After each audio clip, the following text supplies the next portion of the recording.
lo que voy a tratar de hacer en poco más de 40 minutos es hacer un pequeño recorrido acerca de lo que creo que es la historia de la educación para la libertad, lo que pienso que son los problemas que han surgido por el camino, en qué situación nos encontramos en el siglo XXI para recuperar la propiedad del proceso de aprendizaje que debemos de tener cada uno de los estudiantes, de los aprendices de las ideas de la libertad.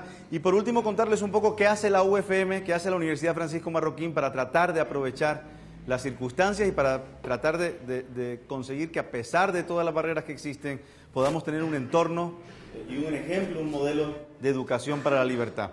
Antes que nada, me gustaría empezar por comentar que para hablar de educación para la libertad es fundamental hablar de educación en libertad. Eso es lo que creo, que no se puede hablar de educación para la libertad desligado de educación en libertad, es decir, de vivir esa educación en un entorno de libertad y con un modelo de libertad.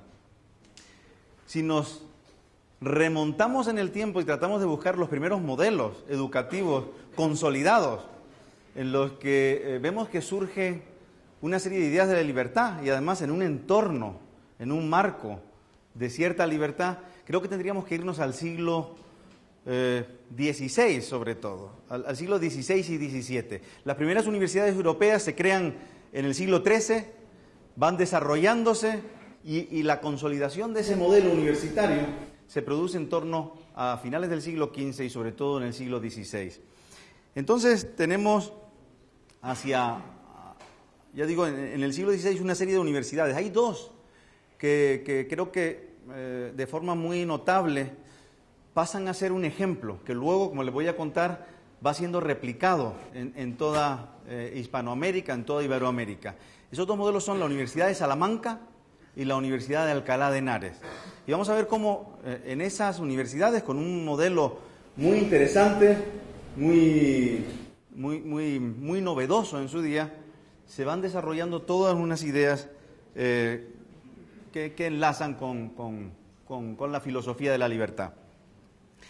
Digo que son unas universidades con un modelo muy definido y bien distinto a lo que son hoy la mayor parte de las universidades. Estamos hablando de unas universidades donde los profesores son profesores que tienen un contrato libre y voluntario, es decir, son profesores que llegan porque quienes gestionan la universidad piensan que son los que más pueden aportar en una materia concreta, los que más pueden aportar en una destreza concreta. Y son profesores que se deben a la universidad, que trabajan para la universidad, mientras profesor y universidad piensan que pueden tener una relación fructífera, ¿no? Y cuando piensan que ya no es así, se acaba la relación. No son profesores eternos para toda la vida. Son profesores que mientras funcionan bien, estaban ahí en esas universidades. Son profesores que además van yendo de una universidad a otra. Hay una enorme competencia entre universidades y los van contratando. No hay el concepto ese que tenemos hoy de un profesor de una universidad que se gana un puesto, como vamos a ver en un momento, y ese puesto es suyo. No, la universidad tiene sus puestos y va eligiendo a las personas que piensa que son las más idóneas para desarrollar ciertos temas. Es un modelo quizá distinto al actual también por el nivel de exigencia. Si nos vamos, por ejemplo, a la Universidad de Alcalá de Henares, nos encontramos con que, o a la Universidad de Salamanca, con que una tesis doctoral podía durar no 3 horas o 4 horas, que es lo más que duran hoy en día, sino 3 días, 4 días, 1 semana y hasta 2 o 3 semanas. La defensa de una tesis doctoral. Y duraba tantísimo tiempo porque el nivel de exigencia de tener que demostrar que todo lo que habías investigado y todo lo que habías hecho era realmente sólido y original. Eso mucho me temo que lo hemos ido perdiendo en el camino. Eran universidades con un modelo muy definido y entre esas características que las definían estaba que eran universidades privadas, no eran universidades públicas. Eran universidades que se financiaban de manera privada por alguna orden religiosa, por alguna asociación, por alguna institución, por la sociedad civil en general. La sociedad civil montaba sus universidades y las montaba con ideas y misiones muy concretas. Y todo el mundo sabía y tenían un lema. Y todo el mundo iba a ella sabiendo de qué iba la universidad, cuál era el fin último de la universidad. Pero no eran universidades montadas por el Estado, es decir, que le sacaban dinero de la cartera al contribuyente en general para montar la universidad que el burócrata de turno quisiese montar con el dinero de otros. Eran universidades cuya financiación salía de las organizaciones que las montaban y que hacerlo mal les costaba y hacerlo bien pues le revertía en beneficios y en prestigio. En ese modelo, otra característica muy importante es que tenían sus normas propias. Cada universidad tenía sus normas y eran diferentes unas y otras. Tenían normas propias hasta tal punto de que las leyes dentro del recinto universitario eran diferentes a las leyes fuera del recinto universitario. Si ustedes visitan, por ejemplo, Alcalá de Henares o Salamanca, se van a encontrar todavía hoy en día con unas cadenas de hierro. Y esas cadenas de hierro delimitaban el punto hasta el cual el Estado tenía jurisdicción y el punto a partir del cual la jurisdicción era de la universidad. Así que imagínense hasta qué punto las universidades eran como free cities, eran como ciudades independientes gestionadas de forma privada que tenían su propia jurisdicción, que tenían su propia policía, que tenían sus propias normas. Y tú cuando entrabas firmabas un contrato de que aceptabas esas normas. Así que hablamos de unas universidades, de un concepto de universidad que surge de la sociedad civil y un concepto de universidad que es tremendamente independiente del poder político, del Estado, de la monarquía, del monarca. ¿Y cuál fue el resultado de esa experiencia? Pues si van, por ejemplo, al caso de la Universidad de Alcalá de Henares y al caso de la Universidad de Salamanca, el resultado no puede ser más obvio.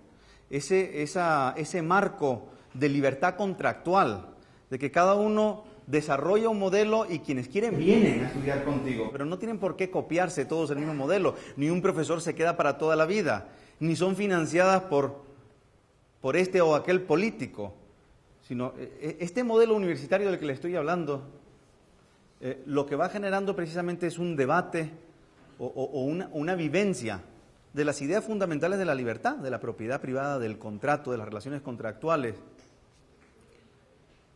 Y lo que ocurre es que precisamente son las ideas de la libertad las que se van consolidando y desarrollando en este marco universitario. Y así, por ejemplo, en lo que llamamos la Escuela de Salamanca, que en realidad es la escolástica tardía española, cuyas dos principales universidades eran esas que comentaba, la Universidad de Salamanca y la Universidad de Alcalá de Henares, son dos universidades donde la idea de propiedad privada está tremendamente arraigada. Estamos hablando de toda una serie de profesores que en general son tomistas o seguidores de Santo Tomás de Aquino y que van desarrollando la idea de la propiedad privada, la idea del individuo como el núcleo o la columna vertebral de la organización social y las relaciones voluntarias entre individuos como el proceso a través del cual, el motor del proceso a través del cual la sociedad se va desarrollando. Son todos ellos, o en su inmensa mayoría, como les decía, defensores de la propiedad privada.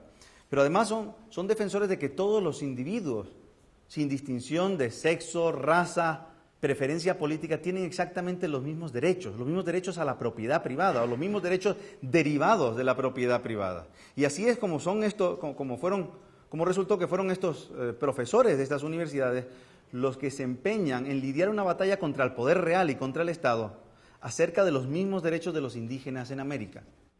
Y es en estas universidades, especialmente en la Universidad de Salamanca, donde Francisco de Vitoria desarrolla el derecho internacional y donde los dominicos primero, pero luego también los franciscanos, los jesuitas, van desarrollando toda una ofensiva, toda una serie de ideas que conforman una ofensiva contra la idea defendida por el Estado y el monarca y algunos poderes cercanos a la monarquía de que los derechos eran diferentes. Son ellos los que llevan a cabo esa enorme lucha por conseguir que todos los individuos a los dos lados del Océano Atlántico tuviesen exactamente los mismos derechos y estuviesen anclados precisamente en el derecho a la vida y a la propiedad privada.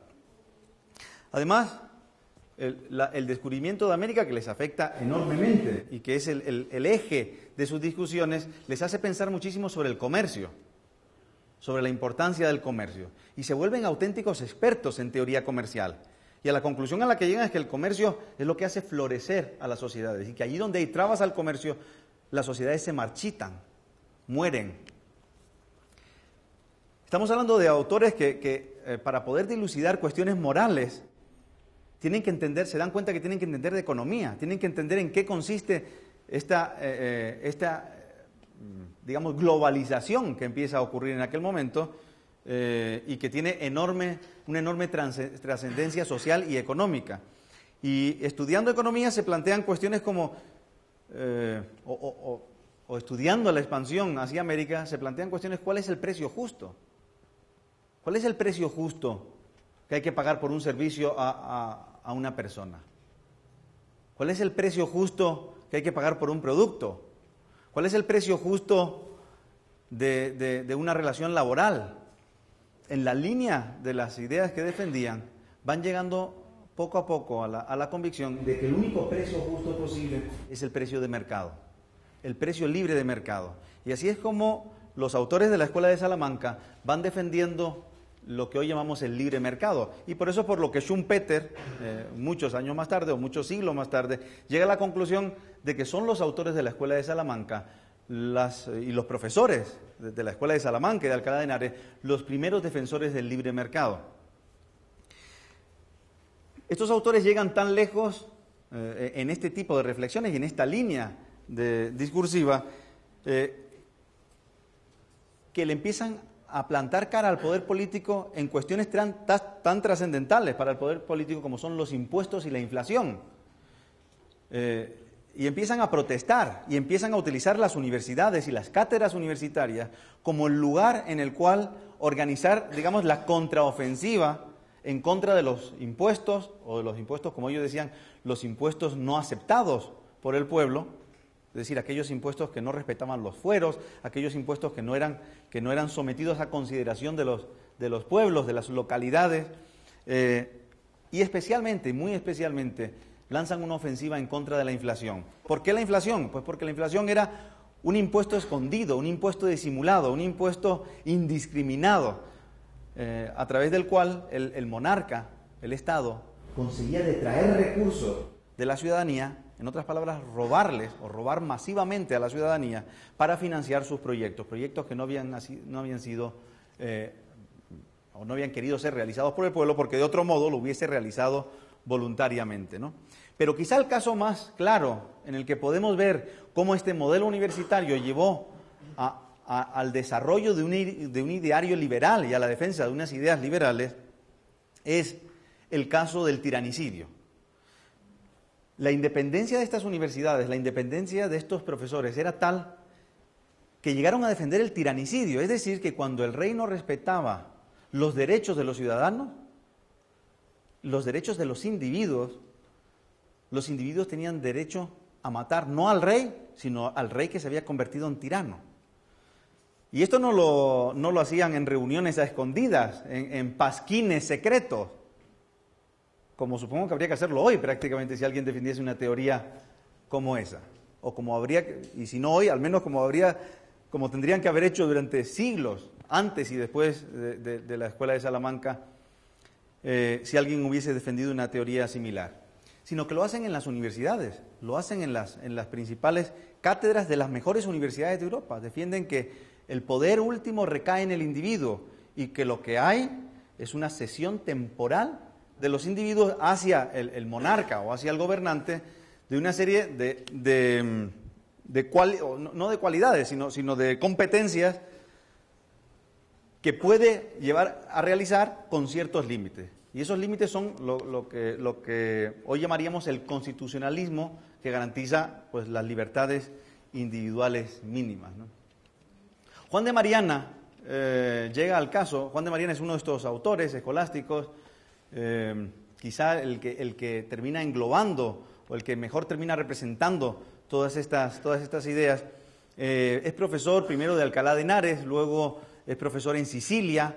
En Sicilia tiene un enorme éxito y le contratan en Roma. Se va en Roma a dar clase y a la edad de 20 y tantos años le contratan en la Sorbona, una de las universidades más prestigiosas de Europa en aquel entonces.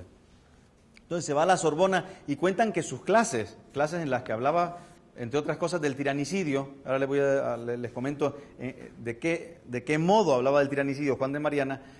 sus clases eran atendidas por tantísima gente que dicen que se solía llenar un buen rato antes de que comenzara la clase y que incluso tenían que poner escaleras. Los estudiantes que llegaban tarde o que llegaban a la hora que comenzaba la clase tenían que poner escaleras y asistir a la clase a través de las ventanas.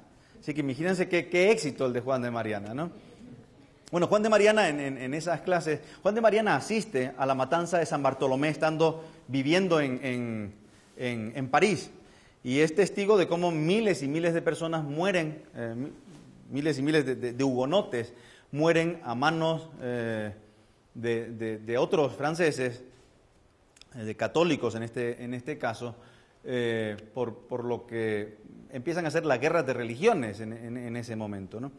Y esa experiencia le lleva a reforzar aún más la teoría del tiranicidio y a creer que es un enorme peligro el que el Estado llegue a utilizar excusas religiosas para luchar contra ciertos sectores de la población, y entonces desarrolla la teoría de que el tiranicidio no solo debe ser ejercido por el pueblo cuando el rey se convierte en tirano, sino que cada individuo individualmente, debe tener derecho a acabar con el gobernante una vez se convierte en tirano.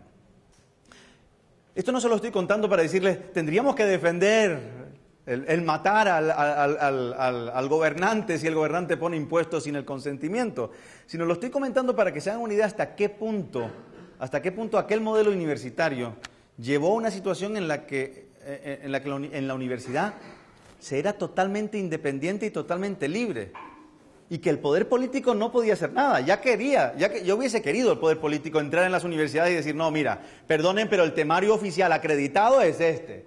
Y ustedes esto que están haciendo es, levantando a las masas para echarlos en contra del rey, ¿no? Bueno, pues hasta ese punto llegaba el nivel de independencia que se genera en ese entorno educativo que les estoy comentando. Ese modelo universitario se va expandiendo y llega a América en 1538. En 1538 se funda la Universidad de Santo Domingo y se hace a imagen y semejanza de la Universidad de Alcalá de Henares. Expresamente se trata de copiar el modelo y las doctrinas que se enseñaban en la Universidad de Alcalá de Henares, y se monta la Universidad de Santo Domingo, que en realidad originalmente se llamaba la Universidad de Santo Tomás, y se llamaba Universidad de Santo Tomás por Santo Tomás de Aquino, es decir, porque las ideas que trataban de desarrollar estos autores eran las ideas de Santo Tomás, ¿no? En 1551 se fundan las otras dos universidades, las siguientes dos universidades en América, que son la de Perú, la de Lima, en Perú, y la de México. Y todas ellas se fundan con exactamente esta misma concepción, esta misma idea, y los mismos ideales. De hecho, si miran los escudos, son escudos que reflejan exactamente los mismos ideales que tenían los escudos de la Universidad de Salamanca y de Alcalá de Henares. Entonces,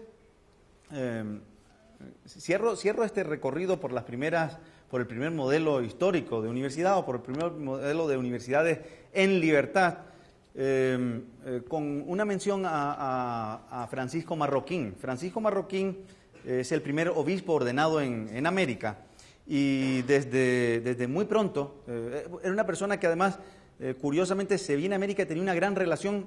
Una vez se vino a América, empezó a escribir a Carlos V, al emperador, y Carlos V empezó a contestarle. Y empieza a tener correspondencia, y hay al menos, hay 100 y pico cartas entre Carlos V y Francisco Marroquín que se correspondían continuamente para comentar las decisiones que tomaba Marroquín, los proyectos que tenía en mente, cuáles eran los problemas del corto plazo, cuáles eran los anhelos del largo plazo. Y en 1548, en una carta que manda Francisco Marroquín a Carlos V, le comenta que quiere fundar una universidad. Desde mediados del siglo XVI, Francisco Marroquín se le mete esta idea en la cabeza y quiere fundar una universidad. No lo va a conseguir en vida, pero sí cuando muere, en la década de los 60, en 1562, cuando él se da cuenta de que va a morir y que además, como religioso, todas sus pertenencias y toda su propiedad va a pasar va a ser expropiado, digamos así, por el Estado. Lo que hace es, 2 días antes de morir, irse a un notario y donar todas sus posesiones, donarlas para la creación de la primera universidad en Guatemala, que es el colegio de Santo Tomás, que luego pues muchos piensan que es el origen de la Universidad de San Carlos, ¿no? Así que en el caso de Francisco Marroquín vemos además ese intento de escapar a la voracidad impositiva del Estado o del rey y ver cómo salvar. O sea, el origen de la Universidad de San Carlos podríamos decir que es un intento de salvar, o sea, un ideal de montar una universidad y un intento de salvar un capital de la quema pública y ponerlo en un proyecto de la sociedad civil. Ironías de la vida han hecho que, o ironías de la historia han hecho que al final la Universidad de San Carlos sea una universidad financiada por el presupuesto público, ¿no? Pero su origen fue el que les estoy comentando. Bueno, se preguntarán ustedes, ¿y qué ocurrió? ¿No? Si este es uno de los primeros, digamos, el primer modelo universitario consolidado, ¿qué sucedió para que pasáramos de eso a lo que tenemos ahora? Y podríamos estar hablando y dialogando y luego a lo mejor en las preguntas comentamos el asunto, pero lo que sucedió básicamente es que el Estado se dio cuenta de la enorme importancia que tenía controlar la educación. Y entonces poco a poco el Estado va tratando de infiltrarse en la educación y va tratando de poner una serie de normas que hagan que la educación quede, o el sistema universitario dejen de ser un contrapoder, un contrapeso al poder político y pasen a ser algo mucho más dócil, algo mucho más domado o dominado. Así es como los estados empiezan a subvencionar primero universidades, después universidades que son expropiadas, por ejemplo con la expulsión de los jesuitas son tomadas por el Estado. Y poco a poco el Estado va entrando en la educación y va poniendo sus normas. Unas normas que primero solo son válidas para las universidades públicas y que poco a poco van siendo normas que va imponiendo a todas las universidades, sean públicas o privadas. Y así es como nos encontramos pues que los monarcas y los estados van introduciendo, como decía, las subvenciones, las cátedras públicas. Se va acabando con la exención impositiva o con esas jurisdicciones propias de las universidades. Y así es como poco a poco, a lo largo de los siglos, especialmente pues, entre el 18 y el 19, el modelo de universidad renacentista que habíamos visto va pasando a ser un modelo muy distinto. Va pasando a ser un modelo donde la libertad de cátedra cambia el concepto por completo y la libertad de cátedra pasa a ser no la cátedra en la que la universidad contrata al profesor que cree que es más valioso para lo que la universidad, para la misión de la universidad y para el tipo de reflexión que quieren en esa universidad, sino la libertad de cátedra pasa a ser un concepto en el que el profesor puede hacer lo que le da la gana, puede decir absolutamente lo que quiere, montar el programa que quiere con el dinero de otros. Otros me pagan a mí y yo digo lo que quiero, aunque sea en contra de los ideales de la universidad. Así que terminamos en un mundo en el que, aunque una universidad privada tenga unos ideales, una vez contrata a un profesor, el profesor puede hacer absolutamente lo que quiera y decir lo que quiera. Eso además se une con la figura del tenure, ¿no? Con la plaza fija. Un profesor una vez consigue una plaza fija, ya nadie le puede quitar de ahí. Imagínense la combinación de estos dos aspectos. Uno puede decir lo que quiera y además nunca más le vas a poder quitar. Entonces nos encontramos en un mundo en el que, a poco que se organice un grupo se organice a lo Gramsci y se infiltre en una universidad, por muy bonitos ideales liberales que tenga, pues meten a 3 trotskistas y la universidad pasa a ser pues algo muy distinto a lo que pretendían sus fundadores, ¿no? Por cómo se le da la vuelta a esta idea de libertad de cátedra y se combina con la idea del tenure o de la posesión de la cátedra. También se empiezan a introducir poco a poco los sistemas acreditados. Y ese sistema de acreditación, tanto público como privado, llega al absoluto a rayar en el ridículo, ¿no? Y si vamos a muchos países hoy en día, la acreditación está sirviendo, por ejemplo, en Ecuador, para cerrar muchísimas universidades. En Chile amenazan con cerrar universidades por el proceso de acreditación. Y en España, si bien no cierran universidades, lo cierto es que muchísimas universidades que se quieren crear no se pueden crear porque las organizaciones nacionales de acreditación no permiten a universidades que sean diferentes a lo que consideran que es el estándar que tendría que haber, ¿no? Y así como consiguen ya digo, llegar al ridículo de la ANECA en España, que es la Agencia Nacional de Acreditación, donde si un proyecto pues no tiene los contenidos que tienen las otras universidades, no es aprobado. Donde si un proyecto universitario quiere tener más profesionales y menos doctorados, no es aceptado. Donde si en una universidad tratan de tener a algunas personas contratadas por poco tiempo, es decir, profesores contratados por poco tiempo y no a tiempo fijo, a tiempo completo, no son aceptadas. De esta forma van estandarizando poco a poco a las universidades y todas se van asemejando al modelo público, todas se van asemejando cada vez más al modelo público, so pena de no ser aceptadas o de ser cerradas, ¿no?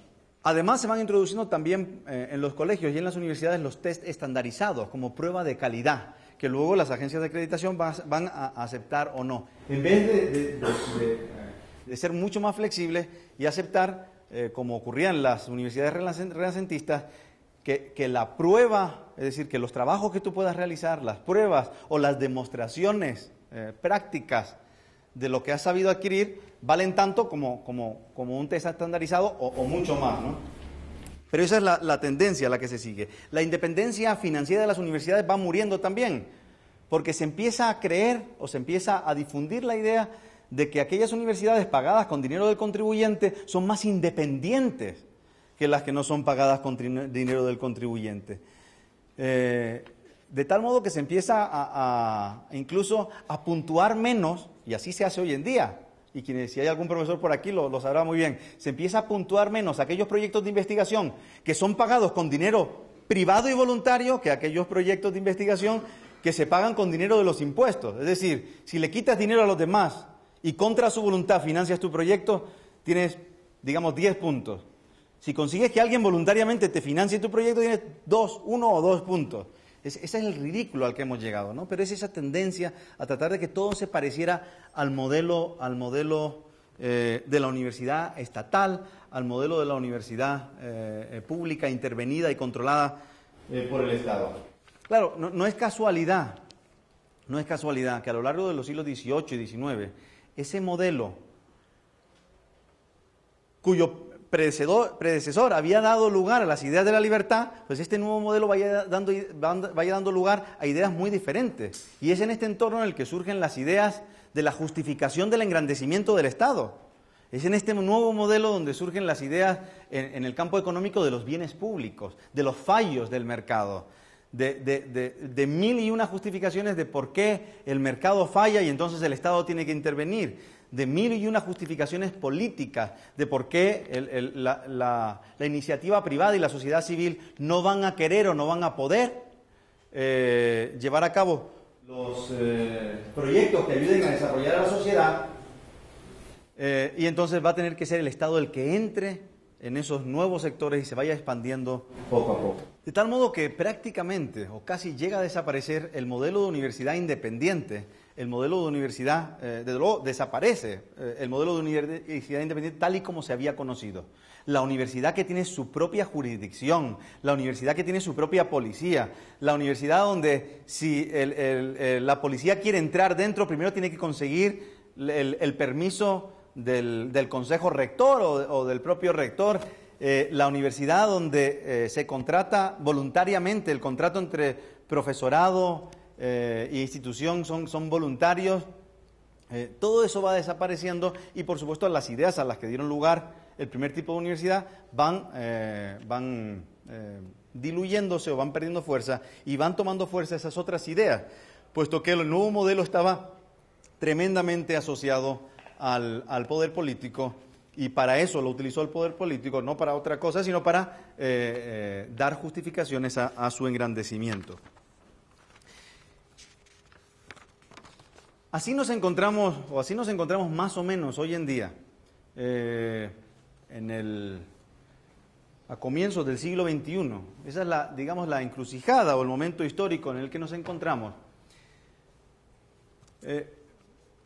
Pero con una sorpresa, y es que en los últimos años del siglo XX y los primeros años del siglo XXI, el desarrollo de la sociedad del conocimiento, la información y la comunicación ha empezado a hacer temblar los cimientos del modelo público, el modelo intervenido, el modelo estatal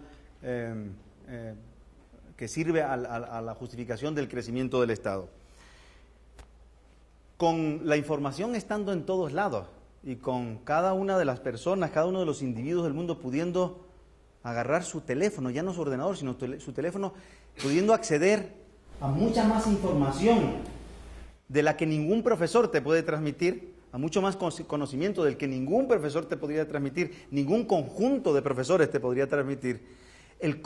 La idea de universidad a la que vas porque es un depositario del conocimiento empieza a perder sentido.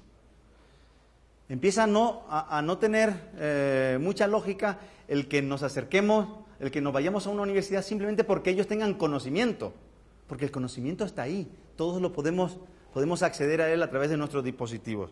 Entonces la universidad poco a poco, en los últimos años, empieza a surgir o empieza a despertar una corriente universitaria que plantea que lo importante no es el contenido, que lo importante es la experiencia y las destrezas que uno gana en la universidad. El contenido cada alumno lo tiene. Ustedes están en clase, supongo en todas sus universidades dejan tener el ordenador encendido. Yo a mis estudiantes al menos les dejo tener el ordenador abierto, utilizar sus teléfonos y ellos están buscando contenido e información a mucha más velocidad de la que puedo encontrarla yo en mi mente. Porque son 20 o 25 estudiantes buscando diferentes aspectos de lo que yo estoy hablando y desde el año, quiénes fueron las personas que hicieron determinada cuestión, qué intentos hubo, qué fracasos, qué errores se cometieron, lo pueden encontrar a mucha más velocidad de la que yo podría encontrarlo y creo que ningún profesor podría sacarlas a la luz.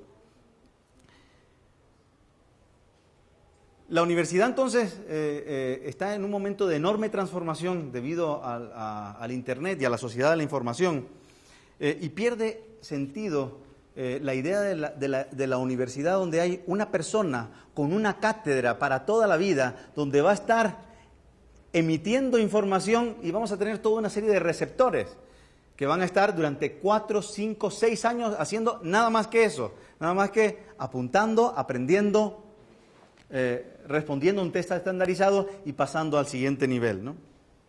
Además ocurre otra cosa muy interesante y es que el coste de la universidad debido a Internet baja muchísimo. Tú puedes tener a los mejores profesores, a quienes mejores sepan dominar una idea, un concepto, una destreza, estén donde estén en el mundo, tú los puedes tener a través de los nuevos sistemas de comunicación. Entonces el coste de montar una universidad baja mucho. Eso empieza a permitir que las universidades que habían crecido muchísimo en coste, empiecen a poder independizarse, a volver a ser independientes del Estado. Y así es como empiezan a surgir ahora muchísimos proyectos en Estados Unidos, en Europa, en Latinoamérica, de pequeñas unidades privadas, de pequeñas universidades privadas que retan al modelo existente y que retan al modelo existente incluso sin estar acreditadas. Y así surgen universidades en Montenegro, universidades liberales en Georgia, en Madrid, el Centro de Estudios Superiores de Madrid, Manuel Ayau, o conocido como OMA, todos ejemplos de centros universitarios que no aceptan estos postulados. Centros que debido al bajo coste de las nuevas tecnologías y la sociedad de la información, se pueden permitir retar al establishment, al status quo. ¿Y cómo? Pues haciendo centros que no están acreditados, pero que no les importa que no estén acreditados, porque saben que las destrezas que pueden transmitir son mucho más importantes que el sello de acreditación. Y además van a ser mucho más flexibles, porque van a contratar, dado que no están acreditados, van a contratar a quienes creen en cada momento que son las mejores personas para llevar los programas a buen término. Además, otra forma en la que la sociedad de la información, Internet, influye en esta encrucijada en la que estamos, es que la velocidad a la que cambia la información, la velocidad a la que acumulamos información es enorme. Y los sistemas acreditados son sistemas en los que te obligan a tener un mínimo de años. Si tú quieres acreditar una carrera de menos de 4 años o de menos de 5 años, los sistemas de acreditación no te lo permiten. En cambio, estas nuevas universidades que se apoyan en las nuevas tecnologías pueden hacerlo de los años que quieran. Y como cada vez tiene menos sentido estar 4 o 5 años en una carrera, porque cuando terminas esos planes de estudio ya no tienen ningún sentido, más aún en una institución pública donde las guerras departamentales para ver quién domina el comité por el cual se hacen nuevos planes de estudio puede durar una década. El día que uno estudia en un plan de estudio resulta que fue configurado hace 10 años, cuando la información disponible era una bien distinta, ¿no? Pierde sentido también, por lo tanto, la acreditación en su conjunto. Pero lo que es más importante de todo, el estudiante, que en mi opinión nunca ha perdido el poder último, la propiedad última sobre su proceso de aprendizaje, porque en última instancia siempre está en cada uno el querer aprender y el buscar donde tenga que buscar para formarse y para seguir su propio proceso de aprendizaje. En medio de este cruce de camino, de esta encrucijada, el estudiante tiene un enorme poder, una enorme capacidad para ser el dueño de su propio proceso de aprendizaje, para ir aprendiendo en diferentes centros, para no tener que someterse a las normas, a las reglas que el estatismo ha impuesto en el sistema educativo. Y creo que hoy más que nunca los estudiantes pueden tomar el control total y absoluto de su proceso de aprendizaje y tener el tipo de educación que cada uno quiera, formarlo, documentarlo y presentarse ante las empresas diciendo esto es lo que yo he hecho, que es mucho más actualizado que lo que te puede ofrecer una universidad. Dicen, por cierto, salía una noticia la semana pasada en un periódico norteamericano que en Silicon Valley, si has terminado la carrera, en la entrevista de trabajo lo que te preguntan es ¿y por qué terminaste la carrera? ¿Les parece sospechoso que hayas estado 4 o 5 años enteros siguiendo un plan de estudio que fue hecho hace mucho tiempo y en el que uno posiblemente poco ha tenido que ver con su proceso de aprendizaje? Por último, les quiero hablar un poquito de la Universidad Francisco Marroquín. ¿Qué importancia tiene la Universidad Francisco Marroquín en esta historia que les estoy contando? Como saben, la Universidad Francisco Marroquín fue creada pues hace 43 años, se los comentaba el otro día en la inauguración del evento, y fue creada con una idea, o con un par de ideas muy claras. Cuando Musso, Manuel Ayao y sus amigos deciden crear la universidad, la crean porque están convencidos de que es la mejor forma de difundir las ideas de la libertad. Y que están convencidos de que se puede crear una institución diferente, que se puede crear una institución que vaya contracorriente, que no acepte todas las ideas de la universidad estatista de la que les estuve hablando, de ese modelo, y cree un modelo diferente en el cual compitan diferentes ideas y donde la gente pueda experimentar la libertad a lo largo de su proceso de aprendizaje y utilizarla luego en el resto de su vida a medida que continúan el proceso de aprendizaje fuera de la universidad. La universidad se crea hace 43 años y cuenta Manuel Ayao en sus memorias que cuando él ya estaba convencido de crear una universidad y empieza a visitar a sus amigos y les dice, miren, yo creo que hay que montar una universidad, creo que tenemos que crear un centro educativo en donde se reflexione sobre estas cuestiones de la libertad, donde se conozcan las teorías de la libertad y después ya está en cada quien si salen a la sociedad a defenderla. Y sus amigos le decían, no hombre, ¿por qué una universidad? Eso es muy complicado y además está muy regulado y es muy complejo, montemos un periódico. Y él decía, ¿pero quién va a escribir? ¿Quién va a escribir en defensa de las ideas de la libertad? Y sus amigos le decían, pero da igual quién escriba, si nosotros les vamos a contratar, nosotros les pagamos, les decimos lo que tienen que escribir. Y decía Musso, no, eso no va a funcionar, porque para escribir y convencer y persuadir, uno tiene que creer realmente. Uno tiene que estar convencido de lo que está escribiendo y de lo que está diciendo. Así es como deciden finalmente que lo que tienen que hacer no es montar un periódico, no es montar un think tank, que ya lo habían montado, era el CES, es decir, no montar un nuevo think tank, sino que lo que tenían que hacer era montar una universidad y una universidad distinta. Y una universidad que tuviese por misión precisamente la enseñanza y la difusión de los principios éticos, jurídicos y económicos de una sociedad de personas libres y responsables. Claro, cuenta Musso en sus memorias que cuando consiguió sacar adelante el que le aprobase en la universidad, casi le entra una depresión. Y eso que Musso era la persona más chistosa y más optimista del mundo. Pero cuando por fin le dan la licencia y dicen, ¿puede usted montar una universidad? Casi le entra una depresión, porque dice, ya lo podemos hacer, ¿y ahora cómo lo hacemos? ¿Qué modelo seguimos? ¿En qué nos basamos? ¿A quién contratamos? Pero poco a poco la Universidad Francisco Marroquín empieza a trabajar sobre unas reglas muy parecidas a la universidad renacentista del siglo XVI y XVII que les hablaba antes, y a darle la vuelta al panorama universitario en Guatemala y esperemos que en el futuro mucho más allá de las fronteras de Guatemala. Así que se crean una universidad en la que nunca ha estado dispuesta a acreditarse. La Universidad Francisco Marroquín, cada vez que una de las preguntas más típicas que tengo, la gente viene y dice, ¿por qué agencia están acreditada? Digo, no, la Universidad Francisco Marroquín no se acredita. Nos acredita el mercado, es lo que decimos siempre. Nos acredita el mercado porque nuestros egresados salen fuera y consiguen buenos trabajos, tardan poco tiempo en conseguir trabajo y porque tenemos muy buenos programas, convenios con todo tipo de instituciones prestigiosas. Eso es lo que nos acredita, la sociedad civil nos acredita, ¿no? Por otro lado, la Universidad Francisco Marroquín, para que vean el modelo y el parecido al modelo del que les hablaba antes, no acepta fondos públicos. La Universidad Francisco Marroquín no acepta fondos públicos para ninguno de sus programas ni para ninguna de sus inversiones. Así que todo lo que hacemos, lo hacemos con el dinero de los estudiantes, de las cuotas que nos dan sus estudiantes y con las donaciones que nos dan las personas voluntariamente. Por otro lado, la universidad tiene independencia, casi como la que tenían las universidades del siglo XVI a nivel jurisdiccional. Por ejemplo, la universidad está libre de impuestos. Totalmente libre de impuestos. No es que tenga una exención parcial de impuestos, es que está totalmente libre de impuestos. Y no solo la Francisco Marroquín, todas las universidades de Guatemala. De tal modo que llega a ser casi como aquellas universidades que no podían, a las cuales el rey no les podía poner ninguna tasa y que tenían pues jurisdicción propia. Y esto es así desde los años 80 y no es ajeno el que esto se hacía a la Francisco Marroquín.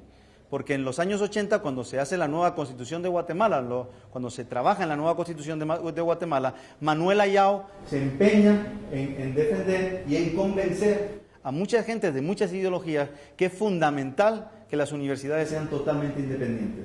Y así es como hay 3 artículos en la Constitución de Guatemala que blindan a las universidades y las vuelven independientes. Y las blindan de 2 formas. Una, haciéndolas, convirtiéndolas en instituciones totalmente exentas del pago de impuestos, por un lado, y por otro lado, no dejando que el Ministerio de Educación entre en nada que tenga que ver con la educación superior. Así que el entorno en el que se desarrolla la Universidad Francisco Marroquín es un entorno que tiene que ver con la propia universidad, es decir, la propia universidad impulsó esos cambios y disfruta, al igual que todas las universidades de Guatemala, de esa enorme independencia que desafortunadamente, de la cual no disfrutan universidades en otros países. Cuando Musso trataba de introducir estos artículos en la Constitución, lo que hacía obviamente era decirles a los marxistas, pero así ustedes van a poder tener garantizada su propia universidad. Y así los que sean marxistas van a la suya y los que sean liberales vienen a la mía y nadie nos va a poder decir qué es lo que tenemos que dar ni cómo lo tenemos que dar, ¿no? La universidad obviamente se consolida ya desde hace tiempo, en estos 43 años, como quizá la única y sin duda la más desarrollada de las universidades íntegramente liberales en el mundo, donde, por ejemplo, y aquí hay algunos estudiantes de diferentes disciplinas de la Marroquín, estudie uno lo que estudie, estudia sobre el liberalismo. No significa que le vayamos a meter un chip en la cabeza a nadie de cómo tiene que pensar, sino que va a tener que discutir. Todo el mundo va a tener que discutir y conocer las diferentes corrientes liberales. Elegir alguna de ellas si quiere o ninguna de ellas. Pero salir, como digo siempre, si quiere ser socialista, pasa a ser un socialista ilustrado, que conoce las ideas liberales y las rechaza, pero con conocimiento de causa, ¿no? Es una universidad donde tratamos de fomentar la experiencia de ser libre mientras desarrollas tu proceso de aprendizaje. Y ya desde el comienzo de la universidad, pero muy especialmente en los últimos 10 años, durante el rectorado de Giancarlo Ibargüen, se desarrollaron muchísimas metodologías de estudio se impulsaron muchas metodologías de estudio y sistemas pedagógicos que trataban de poner al estudiante en el centro del proceso educativo. Y así se desarrollaron los estudios, diferentes metodologías críticas, la metodología socrática, la enseñanza basada en proyectos y en general todas las metodologías cooperativas y colaborativas. Además, en la universidad se trata de ser un reflejo del mercado que defendemos y así las diferentes facultades tienen que competir por los recursos y tienen que pagar por los recursos. Pero además tratamos de tener programas que compiten unos con otros, como por ejemplo tenemos 2 MBAs con metodologías distintas y así y con administraciones diferentes, de tal modo que uno tiene que competir con el otro, o modelos que compiten uno con otro por tener metodologías bien diferenciadas, ¿no? Como puede ser a lo mejor el Michael Polanyi College frente a algunos de los más tradicionales.